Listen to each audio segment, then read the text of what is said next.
Ama Boateng has worked the night shift at the same after-hours clinic in Busan for 2 years. And in 2 years, nobody has ever knocked on the back door. Tonight, somebody knocks. It is 3 in the morning. There are 2 men outside holding up a third, and the third one is leaving a trail on the concrete that catches the light like spilled ink. She has 11 minutes before he bleeds out. She has no surgeon, no blood bank, and no permission. She has a choice that is not a choice.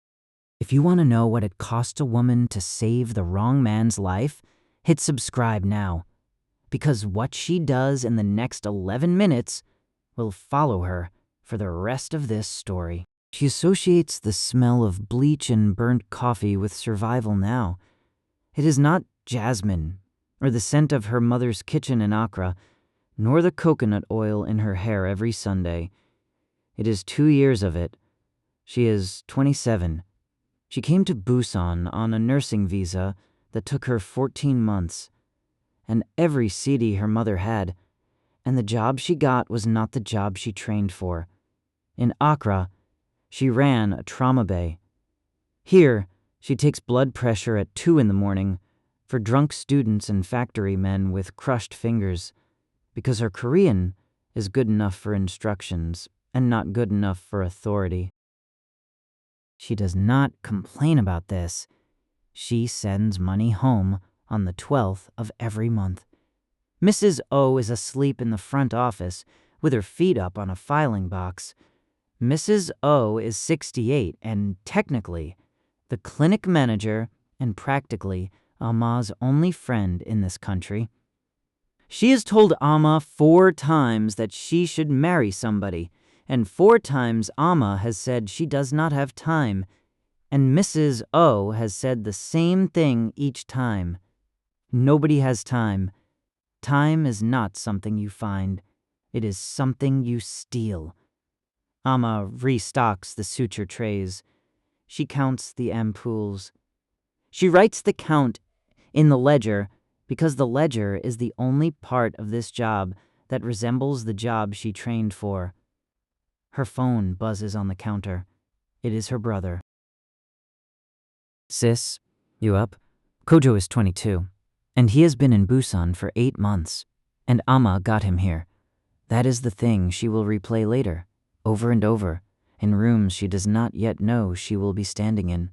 She got him here, she signed the papers, she told their mother he would be safer with her. I'm at work. What's wrong? Nothing. Just checking. Kojo. Nothing, Ama. Go and work. She looks at the screen for a long moment. Then she puts the phone face down. Because there is a cough coming from the waiting room, and coughs are her job, and brothers are not an emergency. Across the city, in a basement under a shuttered Nari Bang in Koryang, Kojo Botang is holding a plastic cup of water with both hands because one hand is not enough to keep it still. There are 5 other men in the room. None of them are looking at him. That is the part he does not understand yet. He has just done the thing they asked him to do. The thing that was supposed to make him one of them, and now nobody will look at him. He is 22. He has been in this country 8 months. He speaks enough Korean to order food, and not enough to argue. He came here because his sister sent for him, and he lasted 4 months in the warehouse job she found him, and then a man with a soft voice bought him dinner and asked him what he wanted to be. Nobody had asked Kojo that before. Not their mother, who wanted him alive, not Ama, who wanted him employed. The man with the soft voice is upstairs now. His name is Director Huang, and he runs the White Crane, and he has not come down to say well done. He was supposed to be alone, Kojo says, to nobody, to the room. One of the men laughs, short and flat, the way you laugh at a dog doing a trick. He was alone, the man says. You just missed. Kojo looks at his own hands. There is a green jacket folded on the chair beside him because the basement is warm, and he took it off when he came in. Ama bought him that jacket for his birthday in March. She bought it 2 sizes too big because he was still growing when she left Ghana, and he stopped growing 4 years ago. And she does not know that. He is going to throw the jacket away. That is what a professional would do. He knows this from films. He does not throw it away. He picks it up and puts it back on because it is the only thing in this room that belongs to him. 11 kilometers away, a black car is running 2 red lights in a row. In the back seat, Baek Sun-woo has his forearm pressed into the left side of Cha Min-ho's abdomen, and he is swearing continuously in a low, steady voice, like a man reciting a prayer he does not believe in. "Hospital," the driver says. "No hospital. Sun-woo." A hospital calls the police in 90 seconds. 90 seconds and he is in a cell with a hole in him. Sun-woo shifts his weight. Min-ho makes a sound that is not quite a word. Koryang. There is a night clinic on the back street behind the market. Go. Min-ho is 31, and he is the second son of the Namgang house, and he has been shot once before at 19 in the thigh, and he remembers thinking at the time that it was not as bad as people said. This is worse than people said. He is not thinking about dying. He is thinking about the fact that the man who shot him was young and frightened and did not know how to hold the weapon and look directly at his face before he fired. Professionals do not look at your face. That detail will matter for the rest of this story. Min-ho files it away, even as the world narrows to a bright, wet point, and then the car stops. And somebody is banging on a metal door. Ama opens the door because the knocking will wake Mrs. Oh. Then she does not think for 4 seconds. She just looks. 2 men, one enormous, one wiry. Between them a third, with his shirt open and a hand pressed to his side, and blood coming through the fingers in a way that tells her, before she has taken a single step, that this is arterial, or near enough to it that the difference is academic.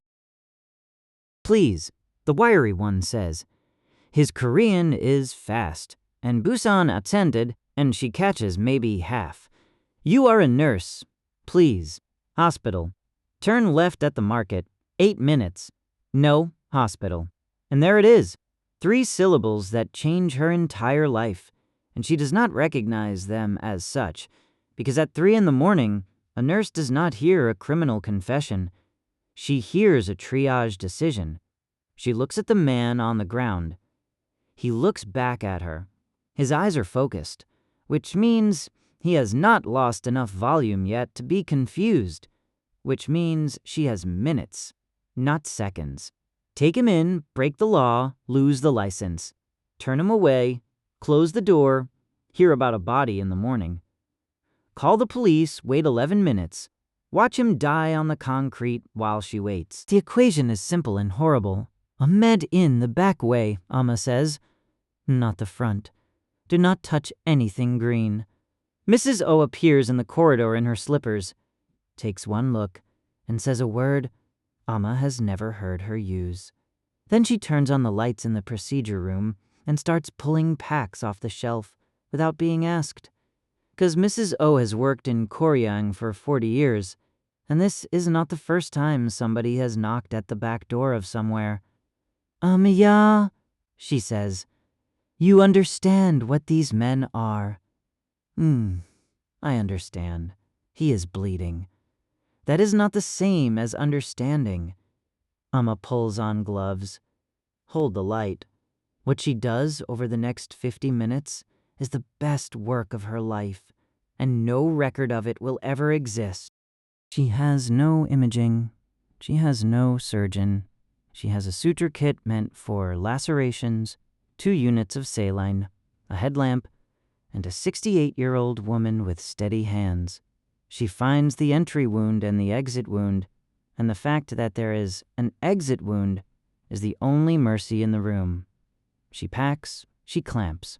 She works with her whole forearm braced against the table because the table is the wrong height and she is not going to stop to fix it. At one point, Minho's eyes open and find her face and stay there. "You are not Korean," he says. "You are not conscious. Be quiet." He almost laughs. The almost laugh does something to the wound, and he stops. At 4:20, she steps back from the table with blood to her elbows and says, "He needs a transfusion within 6 hours, or none of this mattered." The wiry one, Sunwoo, is already on the phone.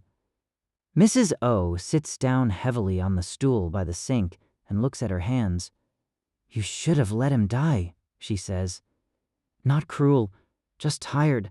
Now you're in it." "In what?" Mrs. O does not answer. She points at the man on the table, at the tattoo that runs from his collarbone up under his ear. The one Ama has been working around for 50 minutes without letting herself look at properly. "In that," Mrs. O says. "Tell me one thing, lovelies. If a stranger was bleeding at your door at 3 in the morning, and helping him meant losing everything you had built, would you open the door?" The clinic does not open at 9. Ama arrives at 8:40 with her hair wrapped and her hands still smelling of iodine through 2 washes, and there are 2 men in the car park who do not work there. Inside, Mrs. Wary is sitting at the front desk with a cup of tea she has not touched, and standing over her is the wiry man from last night, and he is smiling in a way that is entirely polite and entirely immovable. Nurse Boateng. Sunwoo bows properly, both hands. "My name is Baek Sunwoo. I would like to offer you a job. I have a job. You have this job."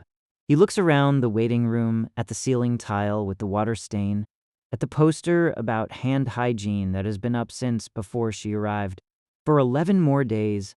The lease on this building was purchased at 7 o'clock this morning. Mrs. Boateng closes her eyes. "Ama does not move. By you. By the family I work for. Nurse Boateng, please understand, this is not a threat. If I wanted to threaten you, I would not have brought a lawyer, and there is a lawyer in the car."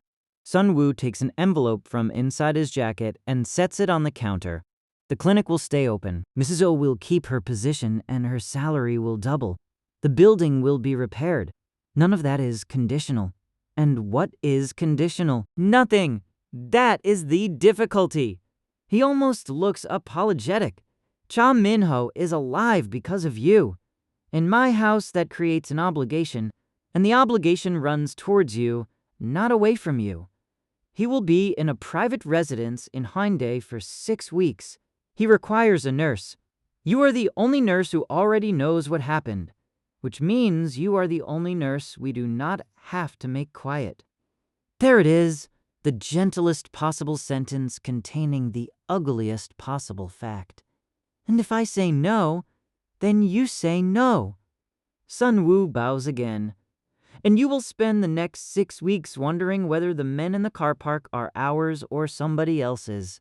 I would rather you did not have to wonder." Ama looks at the envelope. She does not open it. She thinks about the 12th of the month. She thinks about her mother's chest scan. She thinks about Kojo, who has not answered a message in 31 hours. 6 weeks, she says. 6 weeks. "I am a nurse, not staff. I do not carry. I do not lie for you, and I do not treat anybody who is not him." Sunwoo's polite smile changes slightly, and for the first time it looks real. "Nurse Boateng," he says, "I think you will be a great deal of trouble." The house in Hyundai is white and low, and looks at the sea through glass that runs floor to ceiling. And the first thing Ama notices is that there are no photographs anywhere. Not one. Not a family portrait, not a child, not a dog. 40 million won of furniture, and nothing on any wall that says a person lives here. Cha Min-ho is in the room at the end, propped at 30 degrees, gray around the mouth, reading a document with a pen in his hand like a man at a desk and not a man with a hole through his flank. "Put that down," Ama says. He does not look up. "Good morning," Put it down or I will take it." Now he looks up. Nobody has spoken to him like this in about 9 years, and his face does an interesting thing while it decides how to feel about it. He puts the document down. "Your dressing is soaked through," she says, crossing to the bed. "Which means you have been sitting upright for at least 2 hours, which means you have been working since 6. You have a hole in your transverse abdominis and a drain in your side, and you are one bad cough away from a bleed I cannot fix in a bedroom." She snaps her gloves on. "So we are going to have a conversation about what my job is. Your job is to keep me alive. My job is to keep you alive. Your job is to be boring." She peels the dressing back and does not react to what is underneath, which he notices. 6 weeks. You are going to be the most boring man in Busan. Minho watches her work. She has very short nails and a scar across 2 knuckles, and she works the way people work when nobody is paying them to be gentle. "What did you use?" he says. "In the clinic?" 3 times, vitriol and prayer. "Where did you train?" "Korlebu, Accra." She glances up. "Trauma, 4 years. I have taken more bullets out of people than every doctor in this postcode." "Then why are you counting ampoules in Koryang?" Ama does not answer that. She tapes the new dressing down harder than she needs to, and he makes a small sound and she says, "Sorry," in a tone that is not remotely sorry, and something in the room shifts about 2 degrees. The next 11 days establish a shape. She comes at 7. She checks the drain, the wound, the temperature, the bowel sounds. She fights him about the laptop. She loses about the laptop and wins about the stairs. Sun Woo brings her coffee she did not ask for in a cup on a saucer, like she is a guest and not an employee. And she cannot work out whether this is respect or surveillance and eventually decides it is both. On the 4th day, Minho asks about Ghana, and she gives him 3 sentences. On the 6th day, he asks again, and she gives him 10. On the 9th day, he tells her, unprompted, about his older brother, who died at 24, and about the fact that he was not supposed to be the one who ended up running anything, and about how his father looked at him at the funeral like a man checking whether the spare tire had enough air. "You should not tell me things," Ama says. "Why not?" "Because I am here for 6 weeks, and people who know things about you do not seem to leave." Minho is quiet for a moment. The sea moves outside the glass. "Sun Woo has been with me 19 years, he says. Mrs. O has been in Koryang 40. My father has been at the top of this house for 36. People do leave, Nurse Boateng. They just do not leave quickly." On the 11th day, Ama goes back to Koryang because Mrs. O has sent her 4 messages and the 4th one says only tea today. The clinic has a new ceiling. That is the first thing. The water stain is gone and the tile is white, and there is a working air conditioner where the broken one was, and the waiting room chairs match each other for the first time in 11 years. Mrs. O pours the tea without looking up. "They painted the corridor," she says. 2 men came on Monday. They did not ask. They painted it and they left, and one of them bowed to me on the way out like I was his grandmother. She sets the pot down. "Do you know how long I asked the last owner for a ceiling?" "Mrs. O, 6 years. 6 years, Amaya. And letters? And a man from the district office who came once and wrote nothing down." She finally looks up. "And they did it in a morning because you put your hands in the right man." Ama sets her cup down. "That is not fair. It is not fair. It is also true. Both things at once. You are old enough to hold 2 things at once." Mrs. O folds her hands. "I am not scolding you. I would have done the same at your age. I did do the same at my age, with a different house and a different man, and I am still here, and he is not. So understand that I am not speaking from a mountain, She reaches over and touches the back of Ama's hand. "I am telling you what nobody told me," she says. "It does not start with the crime. It never starts with the crime. It starts with a ceiling. It starts with somebody fixing a thing you had given up on, and you feeling grateful. And gratitude is the door. They will never ask you to do anything wrong, Ama. They will only ever ask you to be grateful, and then one day you will look up and there will be nothing left in your life that they did not pay for." Ama looks at the new white tile. "He asked me where I trained," she says quietly. "Nobody here has asked me that in 2 years." Mrs. O nods slowly, like a woman confirming a diagnosis she was hoping to be wrong about. "Yes," she says, "that is exactly how it is done." On the 12th day, Sunwoo asks her to look at a photograph. They are in the front room. There is a tablet on the table, and on the tablet is a still frame from a camera above a convenience store. Grainy time-stamped 02:51, 4 minutes before the knock on her door. A figure crossing the frame at a run. Male, young, by the gate, hood up, nothing of the face.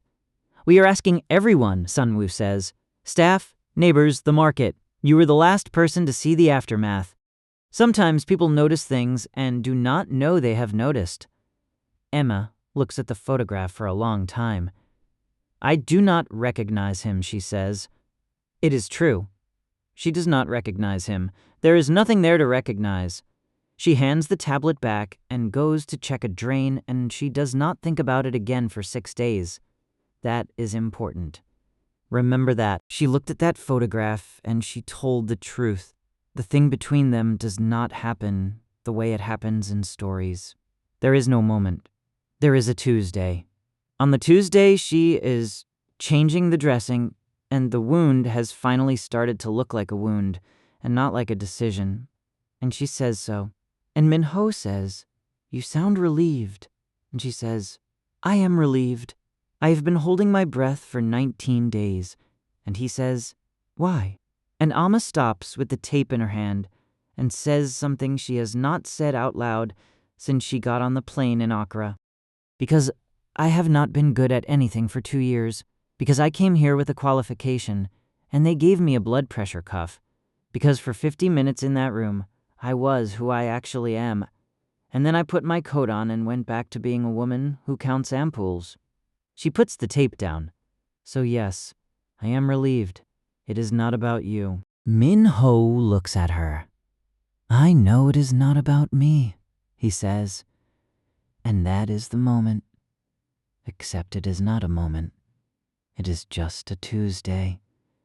And she finishes the dressing and goes home and lies awake until 4. On the 20th day, Kojo answers his phone. "Sis, 20 days.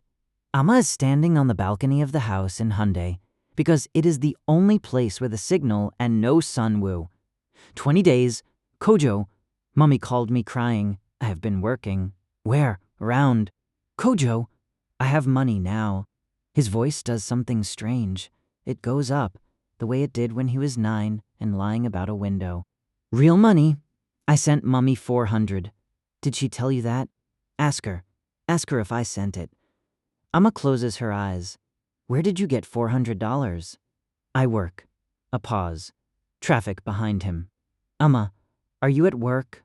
Where are you?" "Hyundai. Doing what?" And Ama, who has not told a single person, not Mrs. Bo, not her mother, hears herself say, "Private nursing." A man who got hurt. The silence on the other end of the line lasts 3 seconds. 3 seconds is nothing. 3 seconds is a lorry going past, a bad signal, a brother thinking about what to say next. "Okay," Kojo says. "That is good. That is good money. It is fine. Okay, I have to go." He hangs up. Ama stands on the balcony with the phone in her hand and looks at the sea and feels something she cannot name. and she puts it down to 20 days of not sleeping, and she goes back inside. Have you ever known something was wrong with someone you love and told yourself you were imagining it? Drop a comment and tell me about it. I want to know I am not the only one. The detonation, when it comes from laundry. But first, 4 months earlier, there is a dinner. Kojo Boateng is sitting in a barbecue place in Sasang with grease on his warehouse trousers, and a man in a gray coat sits down opposite him, uninvited, and orders for both of them without looking at the menu. "You are the one who lifted the pallet," the man says. "On Thursday, the forklift was broken, and you lifted it with 2 others, and you did not tell the supervisor, because the supervisor would have shut the line and nobody gets paid on a shut line." He pours Kojo's water for him, which no Korean man of that age has ever done for Kojo in 8 months. "What is your name?" "Kojo." Director Hwang. He hands over a card, actual card. "Kojo, what do you want to be?" And Kojo, 22, 4 months into a country where every single person addresses him slowly, sits very still because nobody has ever asked him that. Not their mother, who wanted him alive. Not Ama, who wanted him employed. "I do not know," he says. "Good." Hwang smiles. "The ones who know are lying. Eat." That is the whole recruitment. That is all it took. Not money, not threats, not a gun on a table. A card, a glass of water poured by an older man, and one question nobody had bothered to ask him. Remember that, because in about 6 weeks, Ama Boateng is going to stand in a storage unit in Sasang and ask her brother how he could possibly have been so stupid, and this is the answer, and she will never hear it. Back to the laundry. It is the 23rd day. Ama goes back to her own flat for the first time in a week to change clothes and pay her rent in person, because the landlord does not do transfers. And Kojo's room, which is a partitioned corner with a curtain, is exactly as he left it. She is not searching.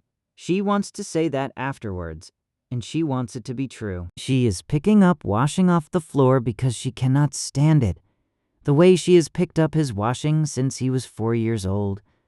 And there is a green jacket under the bed, balled up, damp, and it smells like it has been rained on and never dried. She almost puts it in the machine. Then she sees the sleeve. There is a rip in the left forearm, about 8 centimeters, and the edges are not clean. And around the rip, the green has gone dark in a way that Ama Boateng has been trained for 4 years and worked for 6 to recognize on sight, in bad light, at speed. Not water, not oil. She sits down on the floor of her own flat with her brother's jacket in her lap. And her mind, which is a good mind, a trauma mind, a mind built to assemble a picture from 3 data points in 11 seconds, does the thing she spends the rest of her life wishing it had not done. A figure crossing a convenience store camera at 2:51. Hood up, young, by the gate. Wearing a jacket that is dark in the frame, because everything is dark in the frame. A jacket she bought 2 sizes too big in March, because when she left Ghana, he was still growing. He was supposed to be alone. "I have money now." "Real money? Where are you?" "Doing what?" She does not cry. That is the thing about trauma minds. They finish the assessment first. She sits on the floor for 40 minutes. Then she gets up, and she puts the jacket in a plastic bag, and she puts the plastic bag at the bottom of her own wardrobe under a suitcase, and she washes her face and she goes to work. She lasts 1 day. On the 24th day, Sunwoo puts the tablet on the table again. The same photograph. Cleaned up now. Run through something. The figure is sharper. The gait is clearer. The jacket has a seam across the shoulders and a rip in the left forearm. "We have narrowed it," Sunwoo says. The weapon was White Crane issue. Director Wang has denied everything through 2 intermediaries, which is how we know. But Wang did not fire it. Huang has not personally fired anything since 2009. He taps the screen. This is a boy. A new one. Somebody they used once and will not use again. Ama looks at the photograph. I do not recognize him, she says. And that right there is the first lie she has told in this house. Sunwoo does not react. He picks up the tablet. He says thank you. He leaves the room. Ama walks down the corridor to Minho's room on legs that do not feel like hers, and she opens the door, and Minho is sitting on the edge of the bed with his back to her, looking at the sea. Sun Woo showed you the photograph, he says. Yes. And you said you did not recognize him? Yes. Minho turns around. Nurse Boateng, he says quietly. I have known for 9 days. The room does not spin. Ama's ears do a thing. What? His name is Kojo Boateng. He is 22 years old. He entered the country in November on a family visa sponsored by his sister. He worked at a parts warehouse in Sasang for 4 months, and then he stopped. Min Ho says all of this without any cruelty at all, which is somehow worse. He has been paid twice by an account that roots back to the White Crane. The second payment was $400, sent onward to an address in Accra. Ama puts her hand on the door frame. 9 days, she says. 9 days. You have let me. For 9 days you have let me stand in this room and change your dressing and eat your food, and you have let me. Yes. Why? And Minho stands up slowly, with one hand on the mattress, because standing still costs him something. Because I wanted to know what you would do, he says. Not what you would say. Everyone says. I wanted to know whether the woman who put her hands inside me at 3 a.m. would lie to my face to protect a boy who nearly killed me. He straightens. And now I know. And I need you to understand something. Because in about 4 hours, it will matter more than anything else in your life. I am not the danger, Ama. You are the entire danger. No. He shakes his head once. I have kept this from my father for 9 days. Do you understand what that costs? Sunwoo does not know. My father does not know. There are 11 people in this house, and one of them is protecting your brother, and it is me. And I am doing it while bleeding, and I am doing it badly, and I cannot do it for much longer. Ama's voice comes out very level. What happens when your father knows? My father does not punish a man. He punishes a name. Minho holds her eyes. Boateng, your brother, you and the woman in Accra whose scan you paid for last month. Silence. That is why Huang used him, Minho says. Do you understand it yet? A 22-year-old who cannot shoot straight, sent to kill me. Huang did not want me dead. He wanted me shot badly by a boy whose sister could be traced to the woman who saved me. He wanted my house to burn down a family in public over an African boy in Koryang, so that every small operator in this city who is not Korean would understand exactly what Namgang is. He breathes out. Your brother was never the weapon. Your brother was the message. And the message was addressed to you. They take Kojo at 9 that night, from a bus stop in Koryang, and it is not Namgang who takes him. Sun Woo brings the news in a voice that has gone completely flat. Huang has moved first. Huang has the boy, and Huang has already made a call to the Namgang house, and the call went to the old man directly. By midnight, Cha Minho's father knows everything. By midnight, there are 14 men in the long room on the ground floor of a building in Seomyeon, and Ama Boateng is standing in the middle of it. She was not brought. She walked in. That is a distinction that will matter to every man in the room for the rest of their lives. Although, not one of them will ever say so out loud. Cha Young-tae is 71 and small and sits with his hands on his knees, like a man waiting for a bus. He does not raise his voice at any point in what follows. "The nurse," he says. "Yes, you knew. For 1 day. Your son knew for 9. Somebody in the room inhales. Minho, standing against the wall because he cannot sit, does not move in muscle. "You have come here to beg for your brother," the old man says. "No. No.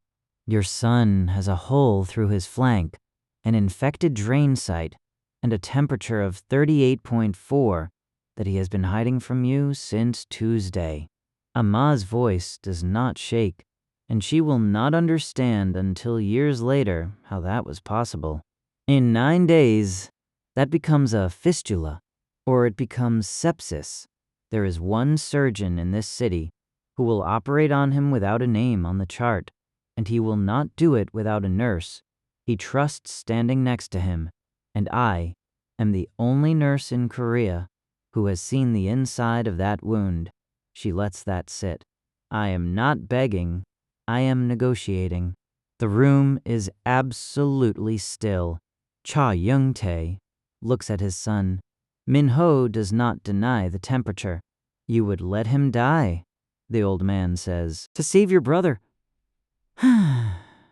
No. And here Ama's chin comes up. "I would never let him die. That is exactly why you should believe every other thing I say. I have not once put down a person who is bleeding in front of me. Not in Accra, not in Koryang, not for $400, not for you. I did not know who your son was when I opened that door, and I would open it again tomorrow." She holds the old man's eyes. "I'm not a good bargain, because I am ruthless. I am a good bargain, because I am not." Silence.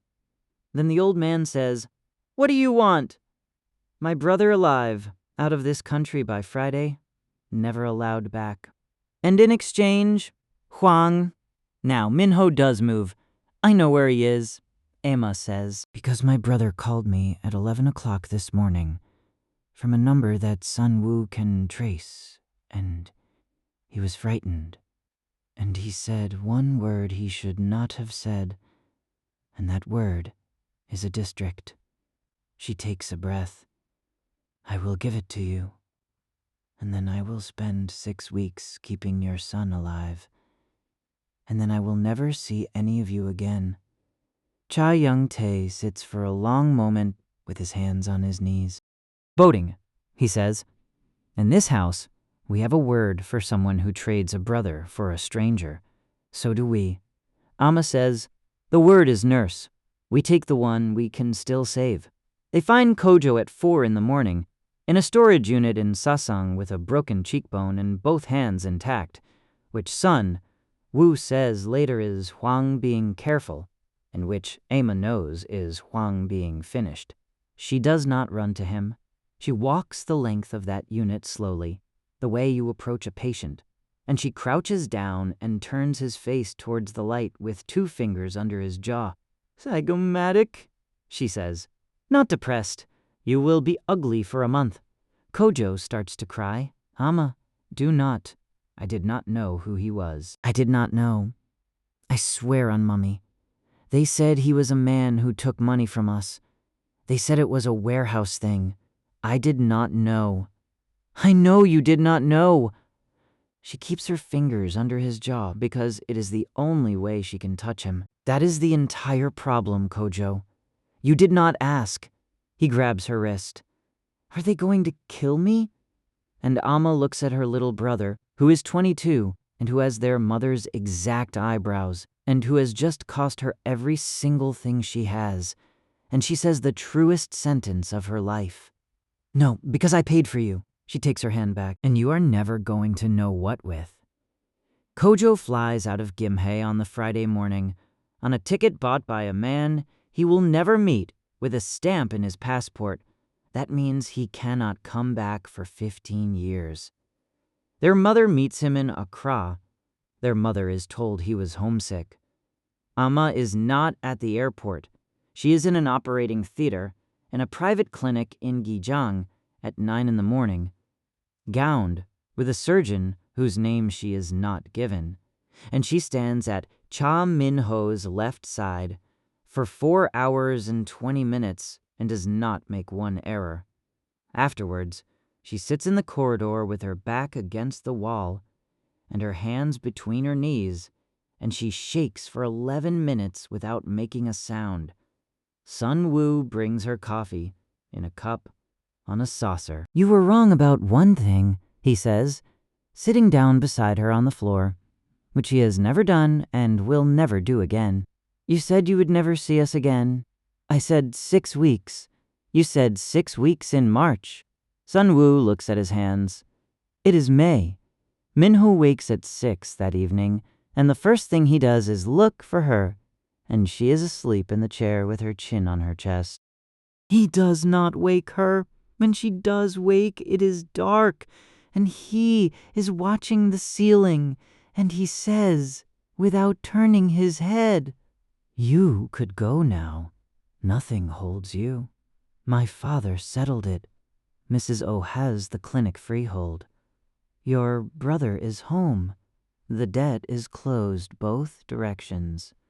Sunwoo will drive you anywhere you name, and nobody in this city will ever say your name again." Ama sits up, rubs her face. "I know," she says. "Then go." She looks at him for a long time. "Ask me properly," she says. And Cha Min-ho, who has ordered men into buildings they did not come out of, who has not asked anyone for anything since he was 24 years old, and his brother came home in a closed box, turns his head on the pillow and says, "Stay."